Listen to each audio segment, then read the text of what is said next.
Olá, boa tarde. Estamos aqui com mais um vídeo para vocês. Um bloco de vídeos em que eu apresento algumas escritoras negras e indígenas. O projeto Lendo Mulheres Negras e Indígenas é contemplado pela Lei Aldir Blanc, através do edital número 34/2021, Sejusel Codec, segunda edição, Mariciano. Prêmio de Produção Artístico-Cultural para Transmissões ao Vivo Gravadas, categoria A, Eixo 1, Ações de Qualificação Básica e Formação Online, Porto Velho, Rondônia, março de 2022. Bem, nesse bloco nós vamos apresentar a escritora Jarid Arraes, com o livro Heroínas Negras Brasileiras em Cordéis. Esse é um livro que trata, né, e traz algumas personalidades negras, mulheres negras, e Jarid Arraes conta a história delas, conta a narrativa delas através do gênero cordel. A Jarid Arraes é nascida em Juazeiro do Norte, na região do Cariri, Ceará, em 12 de fevereiro de 1991. É escritora, cordelista, poeta e autora do premiado Redemoinho em Dia Quente, vencedor do Prêmio Biblioteca Nacional, APCA, e de literatura na categoria Contos, e finalista do Prêmio Jabuti. Jarid também é autora dos livros Um Buraco com Meu Nome, As Lendas de Dandara e Heroínas Negras Brasileiras em 15 Cordéis, que é esse livro que a gente está apresentando. Atualmente, a Jarid vive em São Paulo, onde criou o Clube de Escrita para Mulheres e tem mais de 70 títulos em literatura de cordel. Em julho de 2015, a Jarid publicou As Lendas de Dandara, que foi o seu primeiro livro, com as ilustrações de Alina Valek. Em menos de um ano, a tiragem foi completamente esgotada e a sua obra foi republicada no ano seguinte pela Editora de Cultura. Esse livro, As Lendas de Dandara, ele nasceu justamente da necessidade de se contar a história de Dandara, né, como esposa de Zumbi de Palmares, e também ele tem uma proposta muito interessante, que é de misturar as lendas e as fantasias com fatos históricos, né, sobre a luta quilombola no período escravagista aqui no Brasil. Como eu disse, a Jarid também criou esse clube de escrita para as mulheres no ano de 2015, realizando vários encontros periódicos com o objetivo de encorajar as mulheres a escreverem, ou aquelas que desejassem escrever. E como era um projeto gratuito, se expandiu e várias mulheres começaram a participar. E é um projeto até bastante comentado, divulgado, e a gente percebe que ele foi adaptado por outros estados do país, né, por outros grupos de mulheres. Além das lendas de Dandara, as obras mais conhecidas da Jarid também são os seus cordéis, né, da coleção Heroínas Negras do Brasil. E nesse livro que a gente pode tratar é que a Jarid, ela resgata essas biografias, a história dessas mulheres, né, de mulheres conhecidas e não tão conhecidas, como Carolina Maria de Jesus, que é bastante conhecida, mas pouco conhecidas, como Antonieta de Barros, Teresa de Benguela até mais comentada recentemente, né, por ter o Dia da Mulher Negra, a Laudelina de Campos, enfim, entre outras. A Jarid também escreveu vários cordéis, dentre eles eu tenho alguns, né, e os que mais se destacam e que, de alguma forma, estão atravessados pelo contexto dela, pela vida dela, é o cordel A Bailarina Gorda e os Cachinhos Encantados da Princesa. Bem, essa é a Jarid Arraes, né, que fez muita coisa, já nos deu e nos dá ainda muito material para o estudo de mulheres negras, para o estudo da literatura de mulheres negras, né, para que a gente possa divulgar, levar, compartilhar. Sobre a obra, essa obra, As Heroínas Negras Brasileiras em 15 Cordéis, o livro traz a seguinte mensagem, né? Talvez você tenha ouvido falar de Dandara e Carolina Maria de Jesus, mas e Eva Maria do Bom Sucesso? Luísa Marim, Nagontimé, Tia Ciata e tantas outras mulheres negras que foram verdadeiras heroínas brasileiras, mas pouco se fala delas, seja na escola ou nos meios de comunicação. Diante desse apagamento, a Jaridia Reis, ela traz, né, essa obra, ela dedica essa obra a essas mulheres. O resultado é uma coleção de cordéis que resgata a memória dessas mulheres que lutaram por pela sua liberdade, pelo seu direito, reivindicando espaço de política nas artes, na cultura, lutando contra a injustiça, a opressão, enfim. E essa multiplicidade de histórias, ela revela as mais diversas estratégias de enfrentamento, de sobrevivência, de resistência, como a Teresa de Benguela, né, que liderou o Quilombo do Cariterê, e a Luísa Marim, que transmitia os bilhetes secretos ali na Revolta dos Malês, né? E a Jarit traz tudo isso nos cordéis dela.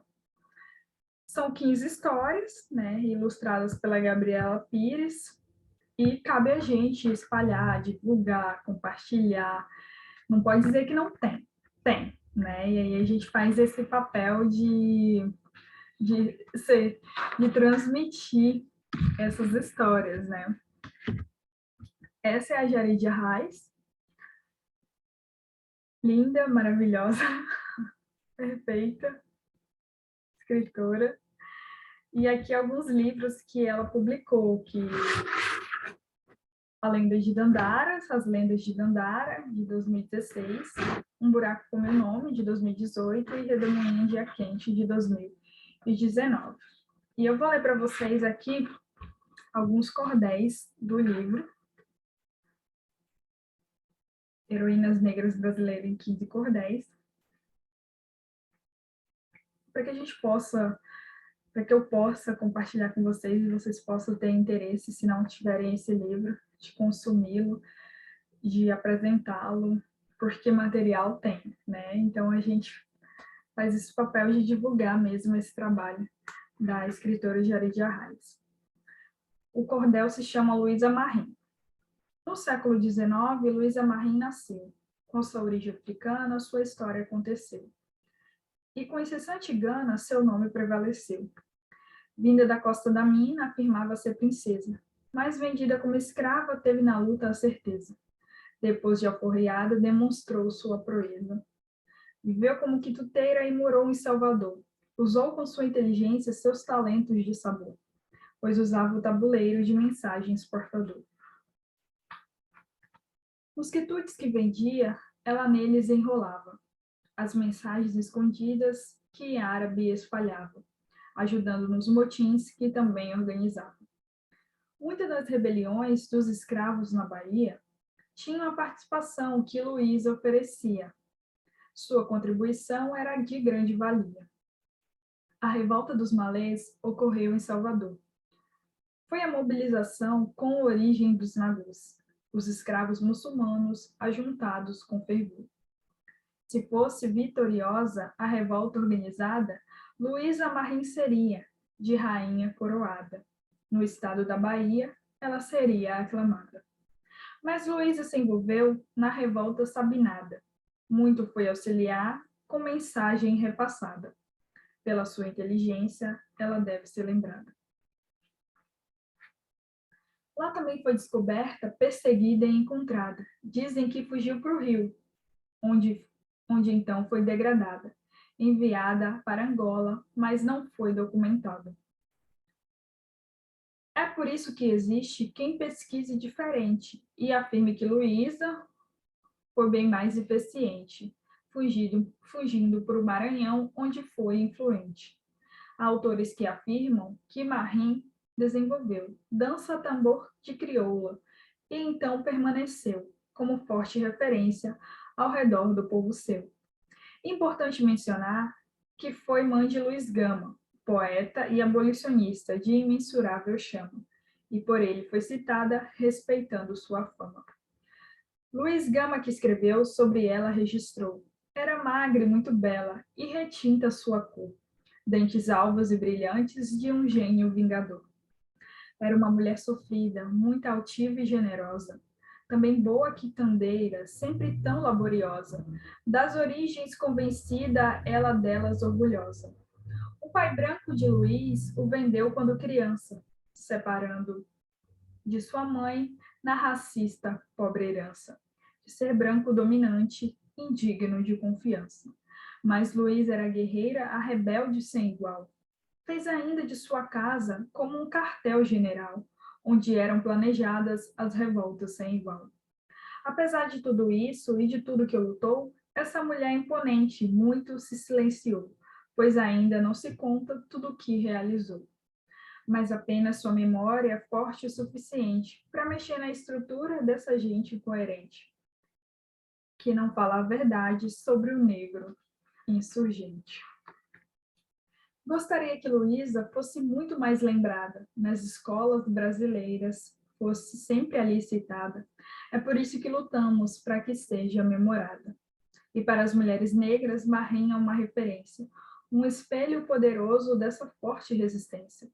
É coragem feminina e também resiliência. Agradeço essa Luísa e espero que hoje seja, como foi na sua África, novamente então princesa, ou melhor, uma rainha, com a chama sempre acesa. Esperamos que um dia de você saibamos mais, e talvez nos encontremos com os nossos ancestrais, com respeito e reverência, nas raízes culturais. Gente, é lindo, lindo, lindo, lindo, lindo. Ai, nossa, esses são uns dos cordéis da Jarid Arraes sobre essas mulheres guerreiras importantes, símbolos de resistência. Eu vou ler o de Teresa de Benguela também, porque está aqui pertinho da gente, né? Um exemplo muito grande é Teresa de Benguela, a rainha de um quilombo que mantinha uma querela contra o branco opressor sem aceite de tutela. No estado do Mato Grosso havia o Cariterê, um quilombo importante para a livre se viver, cooperando em coletivo, guerreando para vencer. Zé Piolho, seu marido, acabou por falecer, e Teresa de Benguela veio, pois, rainha ser, liderando com firmeza na certeza de crescer. No quilombo liderado era possível encontrar estrutura de política que seria de invejar. E a administração também era exemplar. Tinha armas poderosas para lutar e resistir, com talento para forjar, se botavam a fundir, objetos úteis para a vida construir. As algemas e outros ferros que serviam de prisão, lá na forja transformavam para outra utilização. Não serviam de tortura, mas para a libertação. O quilombo tinha armas pela troca ou por resgate, e com muita resistência suportavam esse embate, libertando muita gente pela via do combate.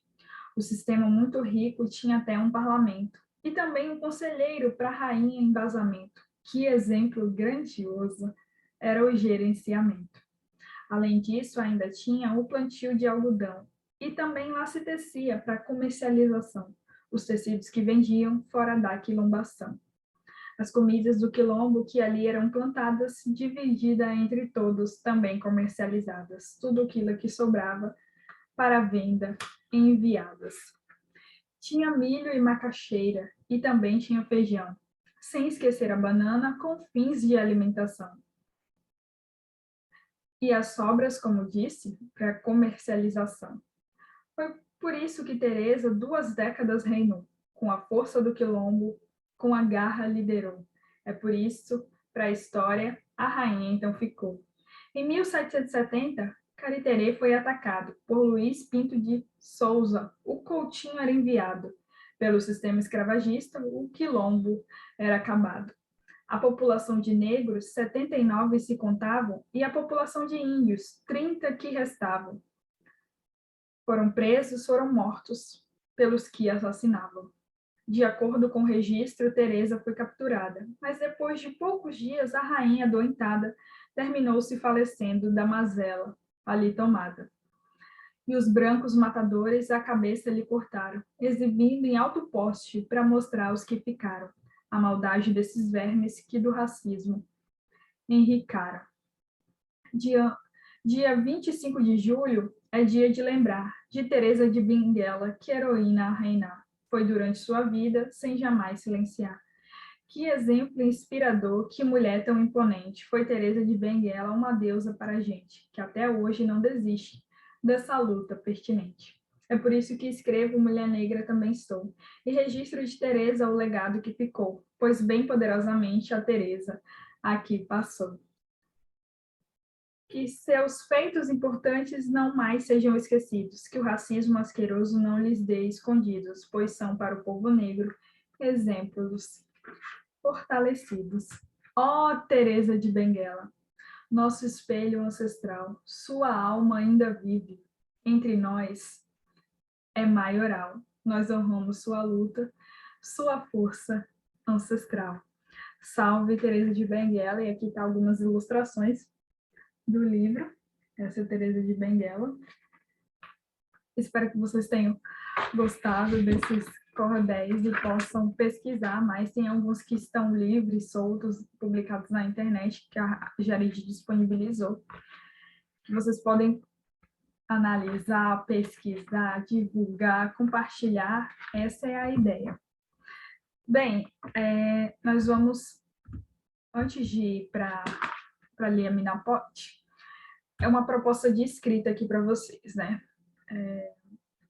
Vamos pensar. Escreva cordéis para contar histórias de mulheres inspiradoras, né? Quem são essas mulheres inspiradoras? É sua mãe, é sua avó, é sua tia, é aquela pesquisadora que você admira, é aquela mulher ativista, enfim, da linha de frente, dos movimentos sociais que você admira. Eu já escrevi um cordel para uma mulher que eu admiro, que é a professora Naí Gurgel, e ela estava se despedindo da Uni, estava se aposentando, e aí me pediu para fazer uma homenagem, e eu não sabia que texto escrever, mas foi na disciplina dela que eu comecei a ter gosto pela escrita, porque ela deixava a gente escrever de uma forma muito livre, e por sinal, obrigada, professora Naí, a senhora merece um projeto de cultura só para falar da senhora mesmo.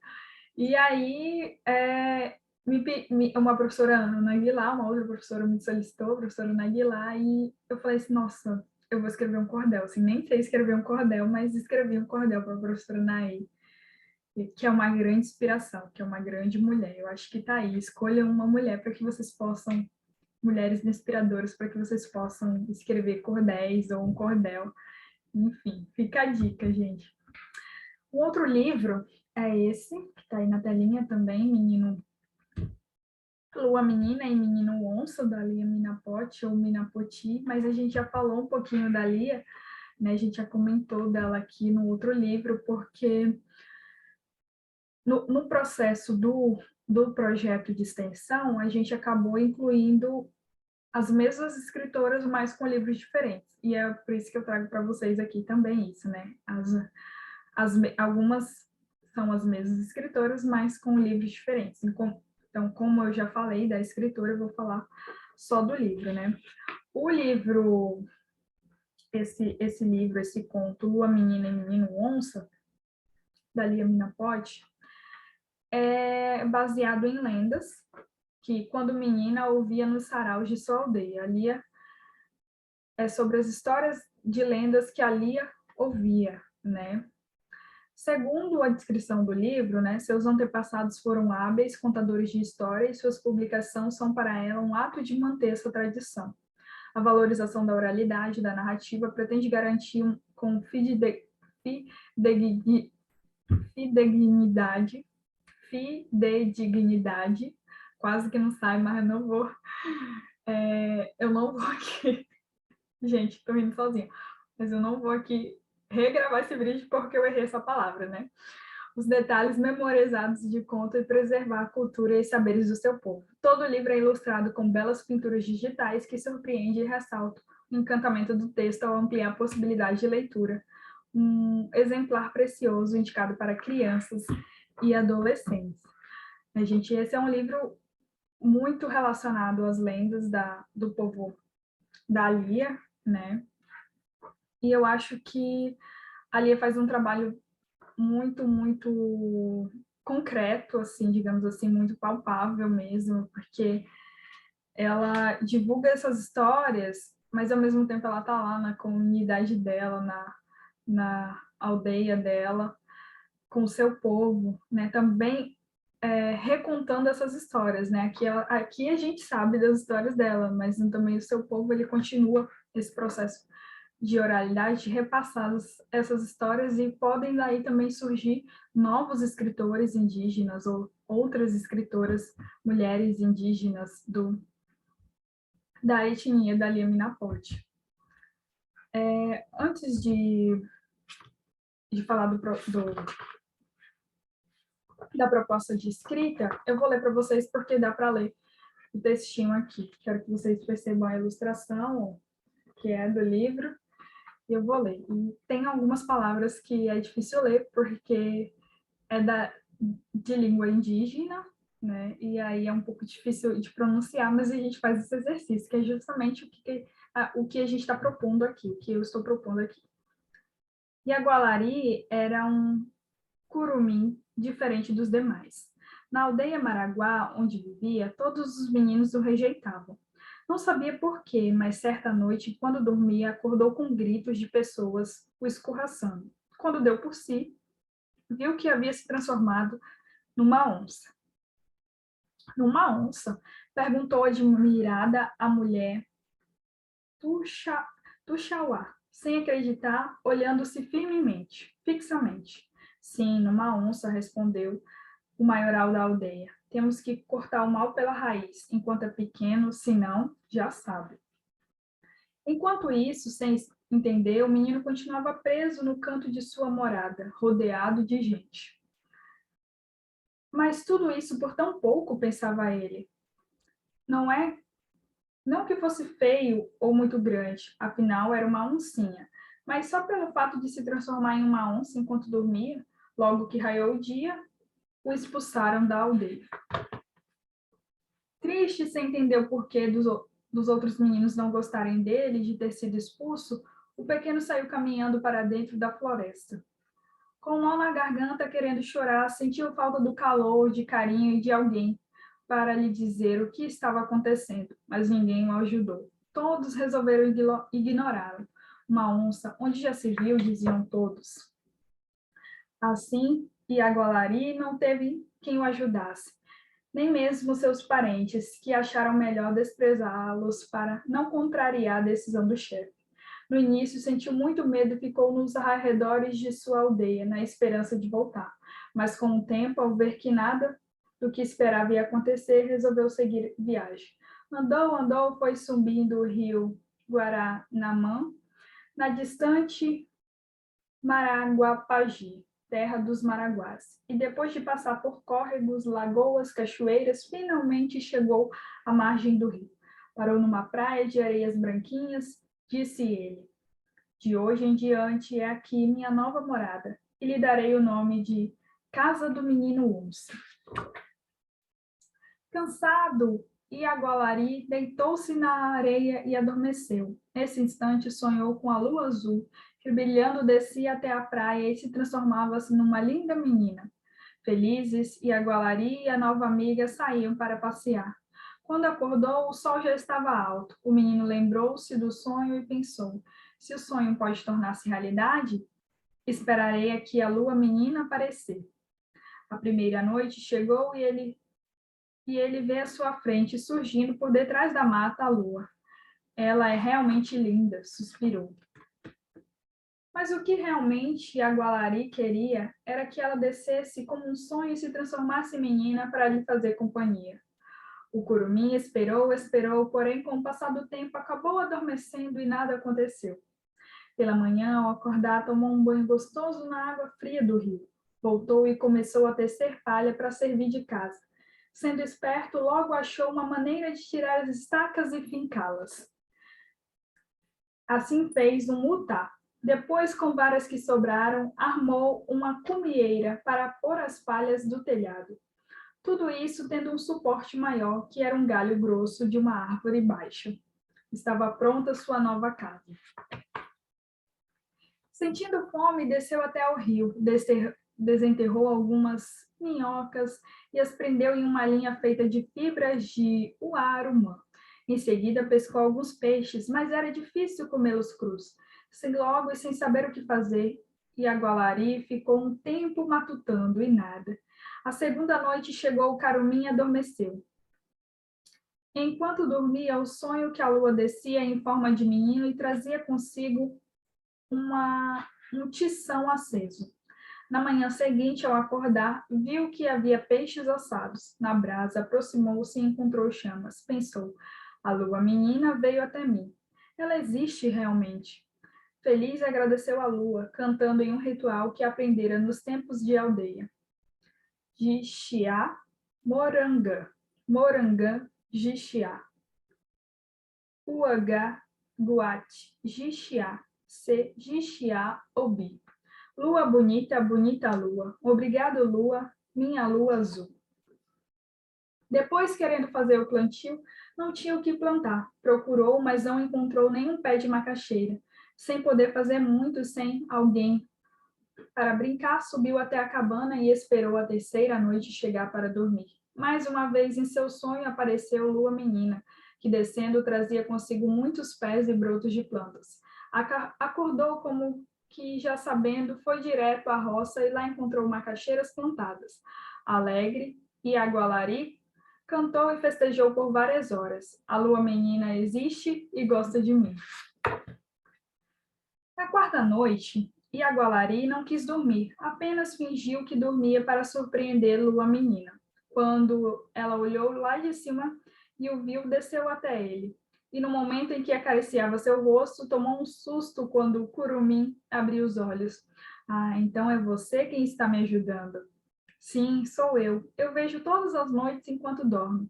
E ao dormir, se transforma em onça. Esta noite, por ainda não ter dormido, não se transformou. Mas mesmo assim eu vim para cuidar de você. Que bom! Preciso tanto de uma companhia. Eu já sou sua companheira, disse a lua menina. Virei sempre para brincar com você. Feliz da vida, e a Gualari adormeceu. Quando acordou, a lua menina ainda estava lá. Olhou e viu que havia se transformado em um menino onça, e os dois então saíram pela praia correndo e se divertindo como bons amigos. A noite apenas começou, disse ela. A noite está apenas começando, repetiu ele. Lua e onça juntos faziam um lindo par, brincavam nas árvores, pulavam na água e rolavam na areia. Foi assim até o sol raiar. Chegou a hora de ir, disse a lua menina. Minha mãe vai para dar por falta de mim e pode me castigar. Temos horários a cumprir.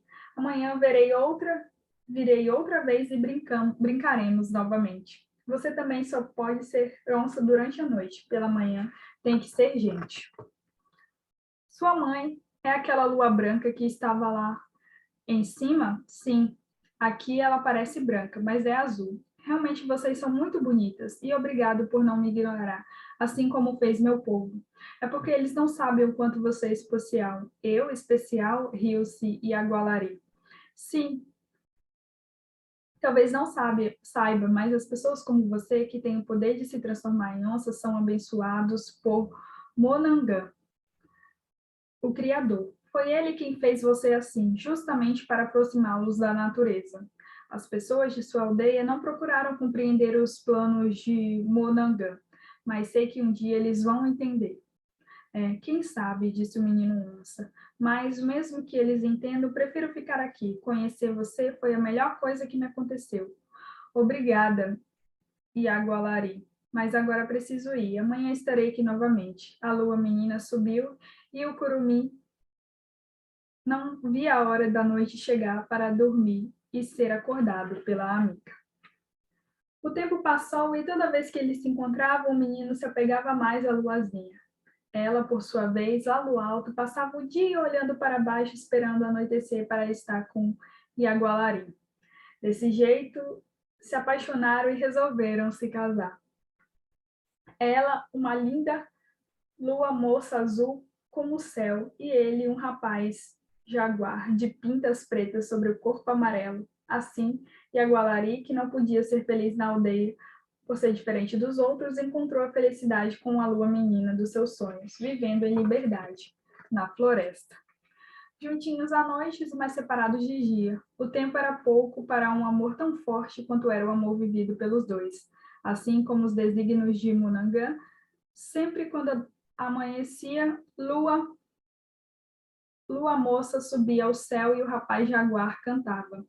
Jixiá, Morangã, Morangã, Jixiá. Uagá, Guate, Jixiá, Se, Jixiá, Obi. Lua bonita, bonita lua, obrigado lua, minha lua azul. Ai, gente, existe aqui um glossário também, né? Sempre tem nos livros de literatura de escritoras indígenas ou de escritores indígenas, sempre tem um glossário, né? Falando o que é aqui. Por exemplo, mutar aqui é giral, né? A gente conhece giral, é estrado de varas erguida em galho de árvores. Maraguá é o povo indígena da Lia, né? E aqui a Lia também escreve um trechinho, né? Diz que é uma história maraguá, que foi um conto criado por ela, baseado na cultura do seu povo, habitante do rio Abacaxis, no Médio Amazonas, que tem fama de ser um povo contador de histórias. Eu espero que vocês tenham gostado e que possam... A Lia Minapoche é incrível, assim, é incrível. Ela escreve cada história, assim, ela tem um livro, Árvore de Carne, com Yaguaré também, né, que é o esposo dela, e é um livro muito bom mesmo. E a nossa proposta de escrita é mais uma lenda para contar. Você tem uma lenda para nos contar ou recontar, contar novamente, né, a partir da sua ancestralidade, da sua vivência, do seu contexto, da sua relação com o que você entende pela lenda, pelos mitos, né, dessa relação sua com a natureza também, assim, fica aí a proposta. Outra escritora, né, nossa, que livro lindo, outra escritora é a Sueli Bispo. Eu conheci a Sueli Bispo através do professor Vitor Sei, me apresentou a Sueli Bispo, e ele que me deu esse livro quando ele foi para o Espírito Santo e retornou para Porto Velho. Ele trouxe esse livro para mim, me apresentou essa escritora e eu incluí ela no projeto de extensão e agora eu estou trazendo para vocês, né? E o professor Vitor hoje não está mais na Universidade Federal de Rondônia, ele faz parte da Federal do Espírito Santo, mas ele deixou esse grande presente, né? Que a gente possa conhecer outras escritoras também, né? Assim como as escritoras negras do estado aqui do estado de Rondônia, do estado do Amazonas, do Norte, né, que a gente dê mais ênfase para essas escritoras também. E a Sueli é atriz, né? Primeiramente ela é atriz, alguém já deve ter visto Sueli por aí atuando. Ela é atriz, é formada em História, mestre em Estudos Literários pela Federal do Espírito Santo, com mais de 20 anos de carreira no teatro e no cinema, e no ano de 2016 ela chegou à TV interpretando Doninha na novela Velho Chico, da Rede Globo. Ela realizou o seu mestrado com a pesquisa sobre o Solano Trindade e tem diversos trabalhos publicados na área de História e Literatura. Em 2009 ela publicou seu primeiro livro de poemas, Desnudalmas, e depois o livro Lágrima Fora do Lugar, né? Enfim, ela exerceu os trabalhos, foi coordenadora capixaba do Museu Capixaba Negro e em outros trabalhos relacionados às artes cênicas, né, ao teatro, enfim, e à televisão também. Bem, sobre a obra, né, Segundo também o que consta aqui do livro, né, que as pessoas escreveram, prefácio, pós-fácio, contracapa, é que o amor, a relação com o outro, a solidão e com muita água constrói o que é a lágrima fora do lugar. Jorge Nascimento, convidado que assina o prefácio do livro, acrescenta ainda um outro ponto presente na obra, as raízes com a ancestralidade. Se a poesia pode ter uma finalidade e ser meio de religação entre os entes, os seres e as coisas desse e de outros mundos possíveis. A religação perceptível não só nesse livro, mas na obra de Sueli enquanto artista, que de alguma forma está sempre a evidenciar sua identidade étnica de mulher negra, né? Eu já comentei com vocês que ela participou da novela Velho Chico no ano de 2016 como a personagem Doninha, né?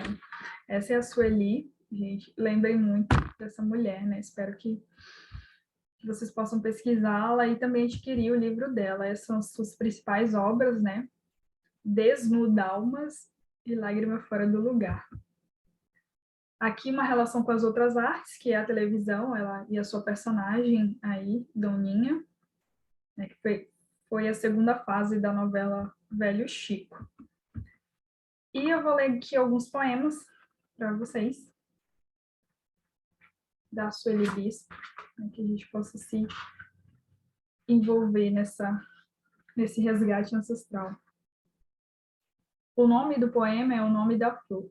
Pétala vermelha de flor, erógena e hermafrodita. Abriga em teu seio vagina, clitóris e pênis, que apontam para o céu, e suscita pensamentos obscenos. Existe algo mais sublime? Nossa, é incrível. Ancestralidade. Alívio sair do cerco dos abutres, afinal não sou carniça. A sobrevoar o museu, um urubu, de quando em vez pousa, a sondar a carniça. Não visível a olhos nus, o lixo espiritual acumulado por séculos de infelicidade cravada, nas almas que ainda não se libertam da escravização dos corpos, da escravidão emocional, das mágoas, ressentimentos, ódios, invejas e interesses mesquinhos. É preciso libertar as raízes ancestrais da alma amargurada e infeliz, romper o ciclo viciado do egoísmo e da culpa, sempre alheia das intrigas, desarmonias e discórdias, romper o ciclo de escravidão cravada na alma de negros que escravizam, traficam e traem negros, desde a África e até quando. Como disse o poeta Solano Trindade, esses não são meus irmãos. A sobrevoar aquele lugar, um urubu de quando em vez pousa. Do alto ele olha soberano, disseca o passado incorporado e no seu silêncio incorruptível sabia e dolorosamente levanta as asas para os céus, levando consigo os dejetos da história. Bem, essa é a Sueli. E aí eu recomendo para vocês, né, uma proposta de escrita, né? Trago essa proposta de escrita. O que está fora do lugar? O que vocês podem escrever que está fora do lugar, né? A lágrima fora do lugar, mas para além da lágrima, cabelo fora do lugar, o que está fora do lugar? Para a gente pensar um pouquinho, né? Bem, outra escritora, para encerrar aqui, é a Joana Ticuna, com o livro Uia Ego. Uia Ego. É difícil pronunciar, mas é um belo livro também. A de Joana, ela é da aldeia Umariaçu, em Tabatinga, no Amazonas. É uma cantora indígena brasileira do estado do Amazonas e primeira jornalista formada pelo estado também. E a primeira também a protagonizar, primeira indígena a protagonizar um espetáculo musical no Teatro do Amazonas, nos seus 121 anos de existência, né? Também realizou uma mostra de música indígena no seu estado, e todas as suas composições estão em ticuna, né? Que é a língua do seu povo. e que habitam essa zona fronteiriça do Brasil, Colômbia e Peru, ali no Rio Amazonas. Bem, esse é o livro. Nosso livro é incrível. Deixa eu mostrar para vocês a Joana Ticuna. Sobre a obra, que não é uma obra necessariamente de literatura, mas canção é literatura também, né? Mas não é um livro, uma narrativa de contos, de poemas, né? São canções e traduzidas para a língua ticuna e também para o inglês, né? E alguns textos sobre o povo ticuna. Para celebrar a música do seu povo, a artista Joana lança em Manaus o seu mais novo projeto, que é intitulado Uiá Egu, Uiá Egu, uma homenagem ao canto de seus ancestrais. Uiá Egu. A obra é produzida pela própria de Joana e composta por 3 elementos que dialogam entre si. Aí, quais deles? Né? Um livro trilingüe, que é o português, inglês e ticuna, e acompanhado de um CD e um documentário, trazendo a riqueza da musicalidade do seu povo, cuja autodenominação é Maguta, o povo pescado, e é uma das maiores nações indígenas do país, com mais de 50 mil representações. Conta com a parceria de diversos artistas, né, do Alto Solimões e de Manaus. De Joana também teve a colaboração do fotógrafo Diego Janatan e da artista Marluí Miranda. Esse trabalho teve o respaldo das principais organizações do povo ticuna também, e pode ser visto como uma ferramenta que contribui com o ensino da temática indígena nas escolas, né, com um subsídio à Lei 11.645, né, que obriga as escolas a introduzir a história e a cultura afro-brasileira e indígena, né? Então, esse é um trabalho da Joana, incrível, incrível mesmo. Eu poderia até ler para vocês, está aí a relação com as outras artes, mas ela já tem, né? Que é a canção, a letra, o documentário, a música, enfim, ela é incrível, a Joana. Ela também está nas redes sociais e a gente pode pesquisar. Eu vou ler aqui um trecho da letra de uma música para a gente encerrar, né? Somos o povo Maguta, somos o povo Ticuna. A lágrima ticuna é uma só. Choramos o rio de lágrimas, nossa dor foi maior. Apesar do sofrimento, vivemos de pé, contamos a justiça que nasce do canto e dos ancestrais, com o feitiço que traz um novo dia. A lágrima ticuna é uma só, somos o povo Maguta. E aí já faz relação com o livro da Sueli Bispo, né, sobre a lágrima. É ótimo essas intertextualidades, essas relações, né, que de alguma forma as escritoras negras e indígenas elas estão entrelaçadas e interconectadas com as suas histórias de ancestralidade, de busca, de resgate. Isso é o que a gente vê bastante nas narrativas. E uma proposta de escrita para vocês é: você escreveria canções sobre o seu povo, sobre você, na sua língua, e que outra língua você traduziria para uma língua indígena? A gente vê muitas traduções para o inglês, para o francês, para o espanhol, né, para o alemão, mas e para uma língua indígena? Você traduziria um livro para uma língua indígena? Pediria ajuda de um indígena, né, para traduzir? Ou pessoas que estudam as línguas indígenas para traduzir seu livro de literatura para a língua indígena? A gente sabe que a Aline Pachamama fez isso, né? A Aline Rochedo Pachamama. E também a Joana Ticuna. Mas e nós, né? Os outros. Tá aí para a gente pensar. E aqui eu trago para vocês alguns trechos, né, que eu separei dos livros da Jari de Arraes. É Teresa de Benguela, a rainha do Quilombo, que mantinha uma querela contra o branco opressor, sem aceite de tutela. O Dalia, né? Lua moça azul como o céu, e ele um rapaz jaguar. O outro trecho da Sueli Bispo, tremores corporais na manhã mais tenra, manhã dominical. E agora, por último, da Joana Ticuna. Somos um povo maguta, somos um povo que nunca vai acabar, né? Lindo isso, nunca vai acabar. Bem, encerrando aqui, para a gente ir para o último vídeo dessa série de formação online que eu estou passando para vocês, que vocês possam se aprofundar ainda mais, né?